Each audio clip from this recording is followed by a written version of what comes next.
Stage पे खड़े होके माइक पे लोग शहीदों की भलाई के लिए डोनेशन देने का वादा करते हैं, पर क्या वाकई में वो पैसा शहीदों के घर पर पहुंच पाता है? किसी नेता ने जाकर पूछा? उनका बस चले तो स्टेज और माइक के पैसे भी इन शहीदों की विधवाओं और बच्चों से वसूलने में कोई कसर नहीं छोड़ेंगे। और उनकी बातों पर यकीन करके सरकारी ऑफिस में अगर काम मांगने गए तो वाइफ होने के सबूत मांगेंगे, बच्चे होने के सबूत मांगेंगे, फौजी के मरने के सबूत मांगेंगे। इतने नीचे गिर जाते हैं कि फौजी विधवाओं से सेक्सुअल फेवर मांगेंगे। क्या गवर्नमेंट का फर्ज नहीं है कि कंपनसेशन डायरेक्टली शहीदों के घर पहुंचाए? एक फौजी देश के लिए जान देता है और बदले में क्या मिलता है? Jack, I am sorry. Indian army, एक सेकंड के लिए भी अपनी आंखें बंद कर लेना तो किसी और देश के गुलाम बन जाएंगे हम। कभी सोचा है? ये आर्मी हमारे देश के रियल हीरोज हैं, लेकिन लोग उनका सम्मान नहीं करते। अरे किसी और देश में जाओ, लोग उन्हें इज्जत से सर कह के बुलाते हैं।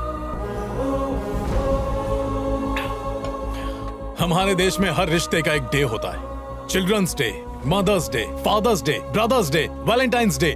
क्या एक भी पॉलिटिशियन ने कहा या किसी सोशल एक्टिविस्ट ने सजेस्ट किया, इन लोगों में से हमारी जनता को एक बार भी किसी ने कहा कि आप लोग पूरा दिन नहीं, एक घंटा नहीं, सिर्फ 1 मिनट हमारे शहीद जवानों के लिए सब लोग 1 मिनट का मौन रखो, उन्हें दिल से याद करो? मुझे बस ये कहना है कि हमारे सिपाही की इज्जत होनी चाहिए, चाहे वो युद्ध में हो या फिर देश के लिए शहीद हो गया हो।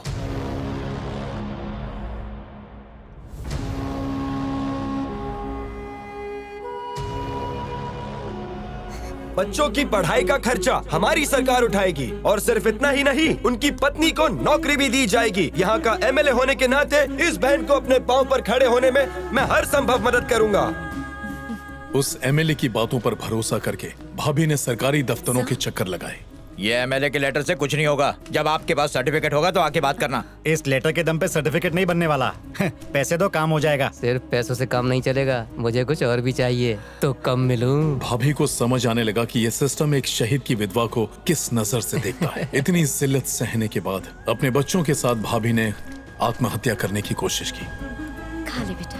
पहले भैया को खिलाओ, अब मुझे। यहाँ भी किस्मत ने भाभी का साथ नहीं दिया। बच्चे किसी न किसी तरह सर्वाइव कर गए, लेकिन भाभी इस दुनिया को छोड़कर चली गई।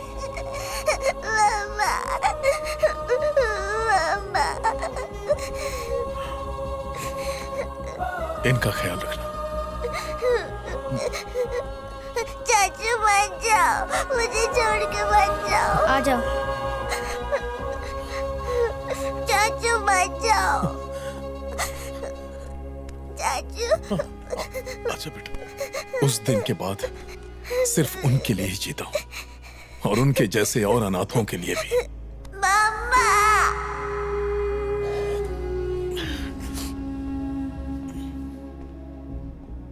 साहब, बस कीजिए, उन्हें भी देर हो रही होगी। आई एम सॉरी।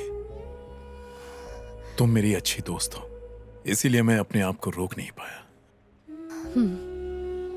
I understand. तुम मेरे लिए स्पेशल हो। सी यू टुमारो।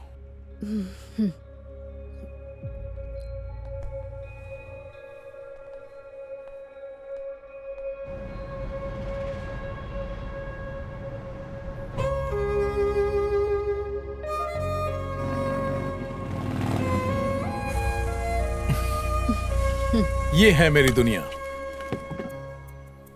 यहां जितने भी लोग हैं मेरे अपने हैं। ज्यादातर लोग किसी ना किसी तरह डिफेंस से कनेक्टेड हैं। वो जो युद्ध में लड़ते हुए घायल हुए, शहीदों के परिवार, उनके बच्चे और भी ऐसे कई लोग। बहुत बड़ा इंस्टीट्यूशन है। यहां सबके पास जॉब है।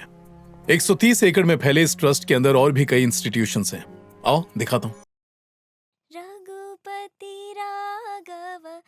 आज के दिन यहाँ रहने वाले सभी लोग शहीदों को याद करते हैं। आओ।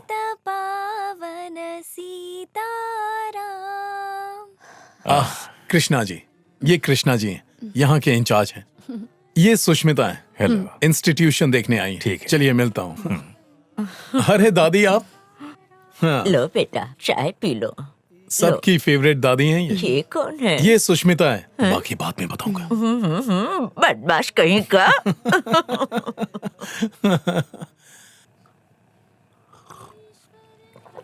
यहाँ तो एक अलग ही दुनिया है। देश के लिए शहीद होने वाले फौजी का परिवार बेसहारा ना हो, इसी सोच के साथ हमने इस इंस्टीट्यूशन की नींव रखी है। चाचू हाय, चल चल जल्दी ये चल। दोनों मेरे भतीजे हैं। कम कम कम कम, मुझे उठाओ। चल। आराम से आराम से। नाम क्या है तुम्हारा? मेरा नाम है सूरज और इसका नाम है नीरज। कौन सी क्लास में पढ़ते हो? मैं 3rd में हूँ और ये नर्सरी में। बड़े होकर क्या बनोगे? मैं एक आर्मी ऑफिसर बनूंगा। मुझे भी।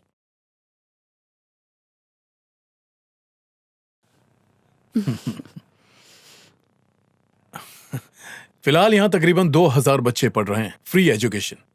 वैसे चाहें तो कोई भी करियर चुन सकते हैं, डॉक्टर, इंजीनियर या साइंटिस्ट बन सकते हैं, लेकिन सभी आर्मी में जाना चाहते हैं। यहाँ धर्म, जाति या पैसों का भेदभाव नहीं है। यहाँ सब लोगों की सांसों में एक ही नाम बसता है, सबका एक ही जज्बा है, India.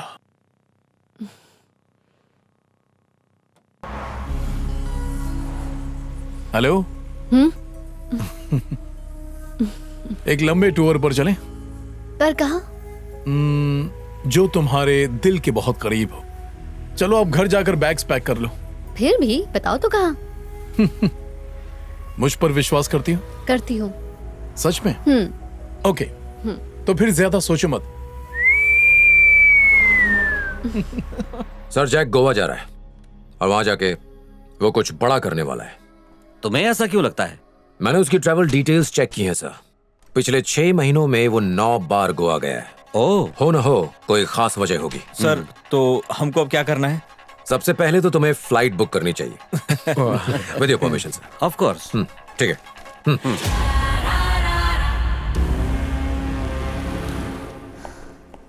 Can I have the keys? Hello. Thank you. तुम्हारी चाबी। Thank you. Your room, this is mine. ठीक है। Welcome ma'am.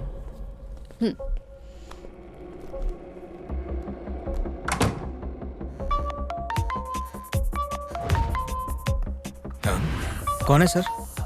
ओ, हाँ बोलो। जैक सेम होटल में सेम रूम में ठहरा है जहाँ पहले भी रुका था। और तुम?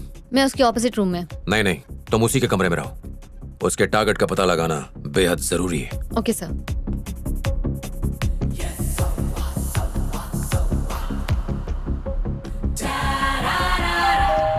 यस, कम इन। आओ बैठ जाओ सुष्मिता। तुम्हें कैसे पता चला कि ये मैं हूँ? तुम्हारे अलावा और कौन हो सकता है जो यहाँ आए? ये बाहर क्या देख रहे हो? बस ऐसे ही। पहले से गोवा काफी बदल गया है। ऐसा क्या बदल गया है गोवा में? जैसे उस ब्रिज को देखो, उसके आने से लाइफ इजी होगी। और वो कैसे? लोगों को आने जाने में दिक्कतें कम हो रही हैं। हाँ। वैसे इस शहर की एक खास बात है, ये पहले जाने को कहता है और फिर आने को। वो कैसे? गो एंड आ गोवा। How funny. अच्छा, एक जरूरी काम। कहाँ जा रहे हो? तब तक तुम अपने रूम में रेस्ट करो, चाहो तो यहीं रुक जाओ। यही रहूंगी। ये रूम ज्यादा बड़ा है। क्यों, स्क्वायर फीट माप लिया क्या? तुमने बताया नहीं कहाँ जा रहे हो। मैं आउटडोर गेम खेलने जा रहा हूँ, तुम इंडोर गेम खेलो। अरे सी यू, बाय। अरे सुनो, जैक। Tell me. सर, 1 हफ्ते पहले जैक ने अपनी वैन गराज में रिपेयर और पेंट करने दी थी। शायद उसमें कुछ भारी ले जाने वाला है। वैन का कलर क्या है? व्हाइट और येलो सर। सर, जैक ने कल के लिए 1 महीने पहले ही गोडाउन बुक किया था। गोडाउन का साइज क्या है? तकरीबन 25,000 स्क्वायर फीट तो होगा। ओके। सर, अभी मैं ट्रैवल एजेंसी के ऑफिस में हूँ। जैक ने 1 महीना पहले कल के लिए 24 कार्स बुक की थी sir. Okay. Van, godown, 24 cars. कुछ कनेक्शन दिखता है इनमें? Any clue? No sir. पर एक बात पक्की है, कल कुछ होने वाला है, क्योंकि कल ही का वो दिन है जिसके लिए गोडाउन बुक किया गया है।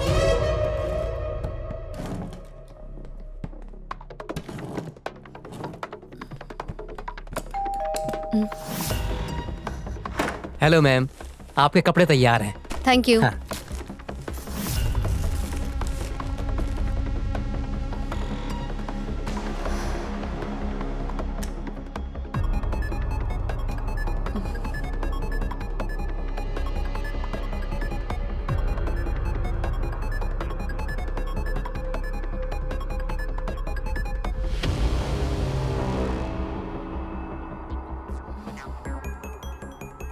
IBM bank. यस सुष्मिता, जल्दी बताओ। सर, जैक के कमरे में अभी अभी 4 सिक्योरिटी यूनिफॉर्म स्टिच हुए आए हैं।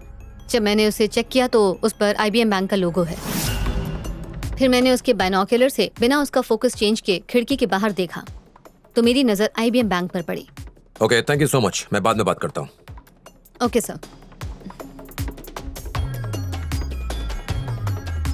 अब हमारे पास नए क्लू हैं। Bank, IBM। 4 यूनिफॉर्म्स, मतलब 4 लोग हैं जो उसकी मदद कर रहे हैं।